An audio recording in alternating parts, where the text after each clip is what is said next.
Some young men possess disjointed psyches, makes them destroy our discs and joints with swollen fists and coveted Nikes.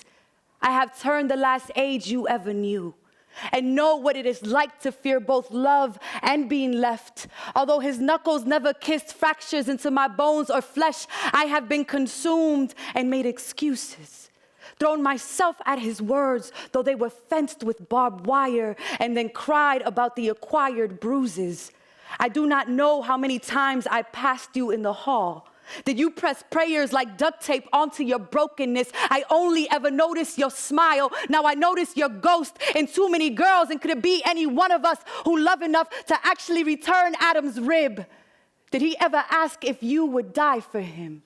And did you unknowingly answer, attracting fate with feverish promises? I want answers from you. I want to know how to carve your name on the wind, because that will never die. I want you to tell me this is the last poem I will ever write about a girl who danced with the night in her palm. I wrote that poem 10 years ago, after learning that a high school classmate had been brutally murdered by her boyfriend. That last question, is this the last poem I will write about a girl like you, haunts my work. The last 10 years, I keep writing about violence against women, physical violence, sexual violence, psychological violence. My work cannot get away from it. I think it's partly because I know that poetry can immortalize a topic, right? And so often when violence against women happen, it's a quick hashtag or short byline, and then the names and the stories are forgotten. And this work of art is to elevate those stories, to elevate those pieces. On the other hand, I really, really hope I don't have to perform these poems ever again. A part of me is really trying to work toward obsolescence. I do not want to feel that this poem is useful. I want it to be antiquated. I want it to be a bygone era where we feel like poetry is the only way that we can talk about this kind of violence. My partner and I have been talking about having children, which is kind of awesome, right? Because you're like, yay, I have a partner, we're gonna have children, right? But on the other hand, my work has started contemplating what that would look like. And now I find myself writing all these poems as advice to my future self upon being a mother. And I find myself writing guidebooks on how I'm going to have to raise a daughter to deal with this world. And it's scary.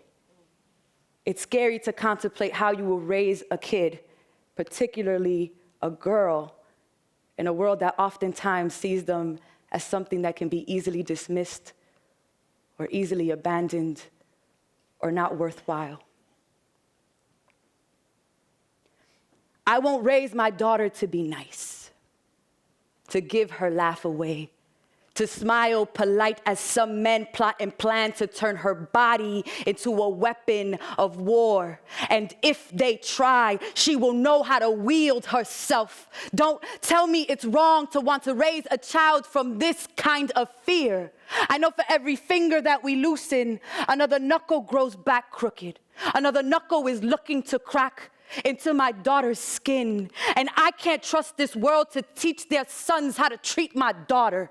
So I will raise her to be a sword, a spear, a shield, to turn class 10s into heated hatchet, to hold razors between her teeth, to cut unkind advances with the sharpest eyes, to hold all of this together with leather or lace, to be chiseled, prepared for rebellions against her flesh. My daughter will be carved from hard rock, sharpened shrapnel, a spear, her whole body ready to fling itself and arrow the hand of the first man who tries to cover her mouth.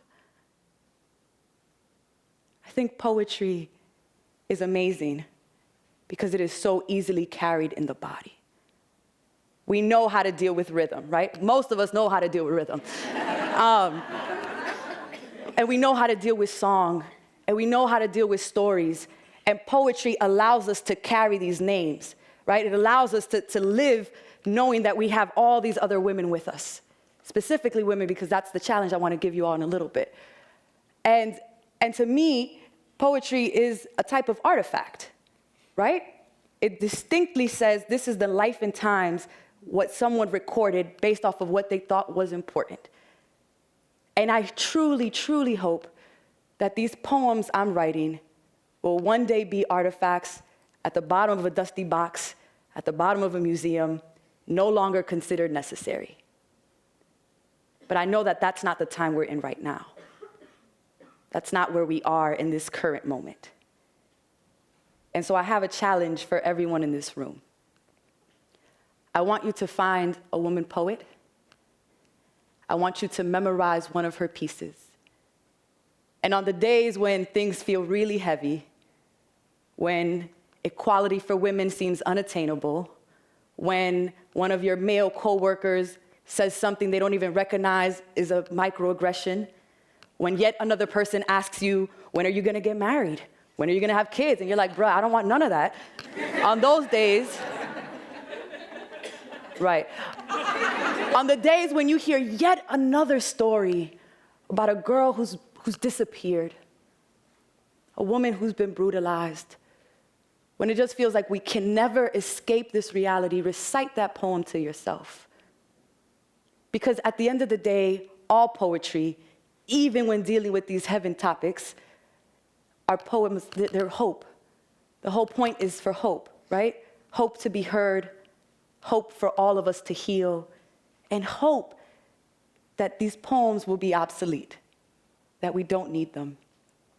I want to close with a poem that's not my own, but is by one of my favorite poets, and is one of the first poems I ever memorized by someone other than myself.